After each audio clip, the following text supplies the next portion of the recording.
তো চলো আজ তোমাদের সঙ্গে শেয়ার করি এই সিরিজের 7 নম্বর রেসিপি হিসাবে একদম দোকানের মতো ঘুগনির রেসিপি। তো আজকের রান্নাটা একেবারেই গ্যাসে হবে না, হবে আমার মায়ের হাতের তৈরি এই উনুনে।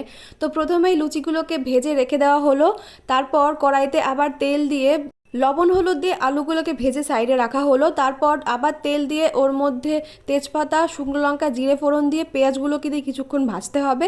তারপর ওর মধ্যে একে একে আদা বাটা, জিরে বাটা, পেঁয়াজ বাটা, রসুন বাটা আর শুকনো লঙ্কা বাটা দিয়ে তার মধ্যে হলুদ আর লবণ দিয়ে কিছুক্ষণ কষাই করতে হবে। তারপর ওর মধ্যে টমেটোগুলোকে দিয়ে অনেকক্ষণ ধরে কষাই করতে হবে। তারপর ওর মধ্যে আলুগুলোকে দিয়ে কিছুক্ষণ নাড়াচাড়া করার পর সেদ্ধ করে রাখা মটরগুলোকে জল সমেত দিয়ে দিতে হবে। তারপর আবার কিছুটা জল দিয়ে উনুন থেকে গ্যাসে ট্রান্সফার করা হলো, কারণ বৃষ্টির দিনে উনুন তেমন জ্বলছে না।